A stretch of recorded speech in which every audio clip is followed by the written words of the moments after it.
Ich reise jetzt schon seit 7 Monaten durch Südostasien und ich arbeite auch dabei. Aber ich habe mich nie digitaler Nomade geschimpft. Denn irgendwie ist dieser Begriff mit so vielen negativen Eigenschaften verbunden. Aber für heute habe ich mir vorgenommen, ich lebe mal einen Tag wie ein digitaler Nomade. Ich suche mir einen spannenden Ort zum Arbeiten, schneide dort meine Videos und im Anschluss treffe ich mich mit Alicia, um die Stadt zu erkunden. Heute sind wir hier in Melaka, eine kleine Stadt in Malaysia. Ich möchte nämlich herausfinden, wie sich so ein Alltag wirklich anfühlt. Ist das Freiheit oder doch nur ein Mythos? Lasst uns das gemeinsam herausfinden in einem Tag als digitaler Nomade in Melaka. Let's go!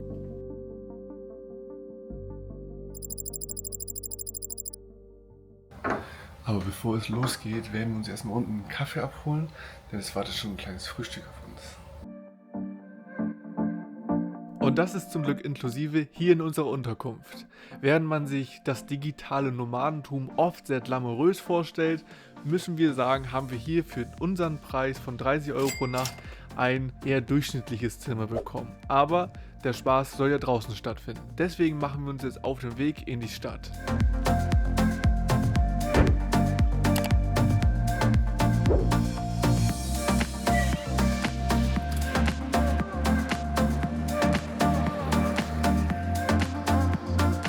Und als ich hier unterwegs bin, fängt hier auch schon ein bisschen der Spaß des digitalen Nomadentums an. Denn ich erkunde jetzt schon fremde Kulturen, eine fremde Stadt, etwas, was ich noch nie zuvor gesehen habe.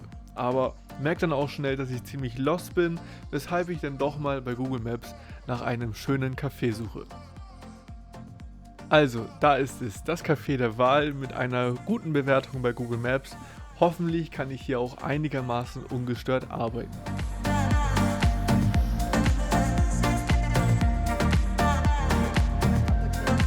Passend zum heutigen Motto bestelle ich mir einen Iced Latte und frage, ob ich meinen Laptop aufbauen kann. Das ist zum Glück gar kein Problem.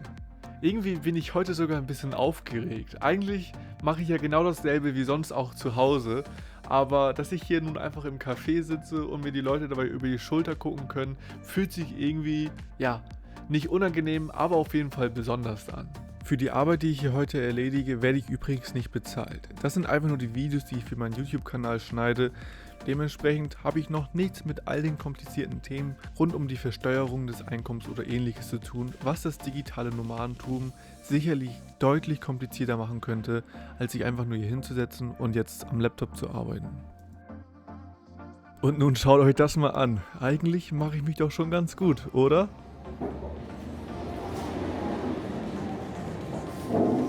Es ist auf jeden Fall ziemlich laut hier. Das ist ein Problem, mit dem ich schon immer zu kämpfen hatte. Selbst damals, als ich noch als Unternehmensberater unterwegs war und immer mobil arbeiten musste, konnte ich mich nur schwer konzentrieren, wenn um mich herum viel los war. Aber mit Kopfhörern auf den Ohren wird es hoffentlich besser.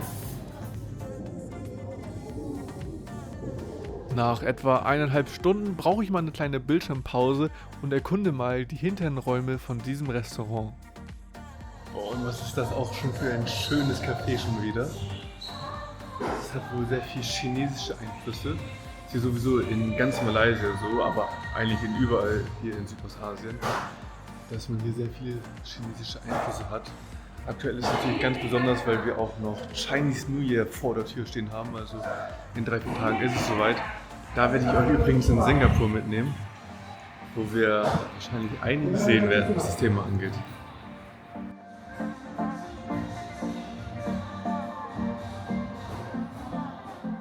Also, bisher komme ich ganz gut zurecht.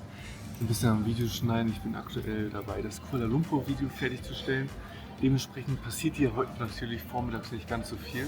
Während ich hier sitze, gehen mir viele Fragen durch den Kopf. Was ist, wenn ich jetzt mal einen Call haben müsste? Oder was ist eigentlich mit der Ergonomie? Besonders lange könnte ich hier nicht sitzen. Und das Internet, das ist zwar gut zum Surfen, aber ein Video hochladen, das würde bestimmt ewig dauern. Und vor allem, was macht Alicia wohl gerade und verpasse ich da nicht etwas? Naja, nach etwa 2,5 Stunden reicht es mir. Mein Magen knurrt und vor allem möchte ich mal eben sehen, wie die Stadt wohl so aussieht.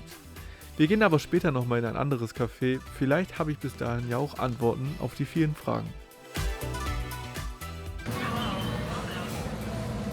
Also, das auf jeden Fall war schon mal ein schön erfolgreicher Vormittag. Ist nicht ganz so viel passiert, ich habe nur am Laptop gesessen und ein bisschen am nächsten Video gearbeitet. Jetzt werde ich mich aber mit Alicia treffen zum Mittagessen. Da hat sie schon was Schönes rausgesucht. Und da muss ich jetzt so ungefähr 10 Minuten hinlaufen. Let's go. Und in den Straßen ist mittlerweile auch schon ein bisschen was los. Die Sonne scheint ordentlich und überall sind Menschen unterwegs. Vor allem aber habe ich auf einmal das Gefühl, ich bin Teil einer anderen Gesellschaft, einer völlig fremden Kultur. Ich habe Zeit, mich umzuschauen und habe überhaupt keinen Stress. Und ein paar Straßen weiter treffe ich mich dann auch schon mit Alicia bei einem typischen malaysischen Restaurant.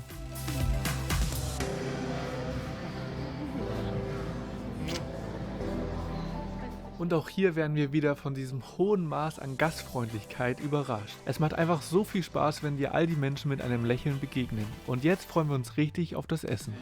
Probier einfach mal das Curry. Thank you. Ich habe gewählt No Spicy und es ist trotzdem richtig scharf. Das auf mein Essen. Ein anderes Thema, was nicht nur uns als Backpacker nach Südostasien gelockt hat, sondern natürlich auch viele digitale Nomaden, ist, dass man hier natürlich viel weniger für alles bezahlt als an vielen anderen Orten der Welt.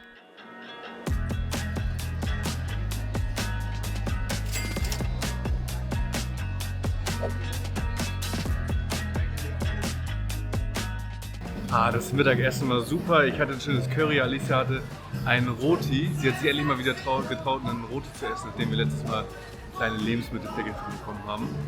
Auf jeden Fall ein sehr, sehr, sehr schönes Restaurant hier gewesen. Wir haben es genossen. Und wir haben nicht mal 10 € jetzt für alles insgesamt gezahlt. Das ist wirklich krass. Und jetzt geht es wieder zurück in die Innenstadt für uns. Wir gehen ins Stadthuis. Ich glaube, das ist auch ein Überbleibsel der niederländischen Kolonie damals. Und da wird es wahrscheinlich einen Kaffee für uns geben. Let's go. In Melaka spürt man die Kolonialgeschichte auf Schritt und Tritt. Portugiesen, Niederländer und Briten. Sie alle haben ihre Spuren hier hinterlassen.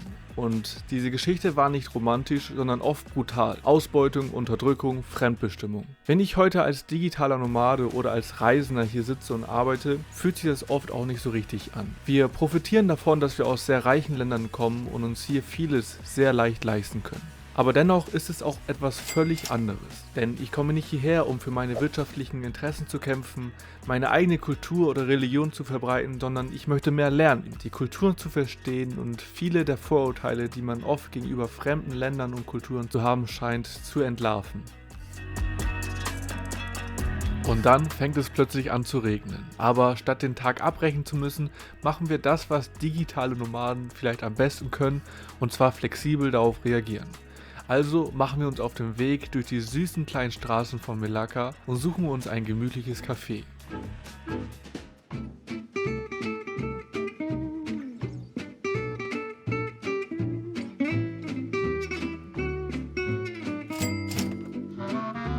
Ich nutze die Zeit, um etwas zu lesen, und Alicia arbeitet am Laptop. Für uns ist es das Schönste daran, den Tag so frei gestalten zu können. Gleichzeitig ist aber auch genau das die Herausforderung. Man ist nämlich selbst verantwortlich, wie man diese Freiheit nutzt.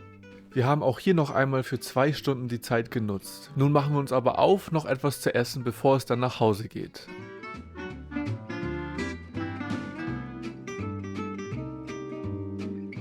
Für das Abendessen haben wir noch einmal rund 18 € gezahlt und somit kommen wir auf einen Gesamtpreis von 77,50 € für 2 Personen an einem Tag in Melaka. Ein Tag als digitaler Nomade in Melaka. Für mich war es ein Experiment und ich merke, es ist nicht nur Freiheit und Abenteuer. Es bedeutet auch Disziplin, Entscheidungen treffen und manchmal Unsicherheit. Aber genau das macht es spannend. Ist es also alles fake? Für mich auf jeden Fall nicht. Es ist ein Alltag, nur eben an einem anderen Ort. Ich bedanke mich fürs Zuschauen und hoffe, ihr schaltet auch beim nächsten Mal wieder ein, denn in Singapur haben wir so einiges vor. Bis dahin, auf Wiedersehen, ciao, ciao.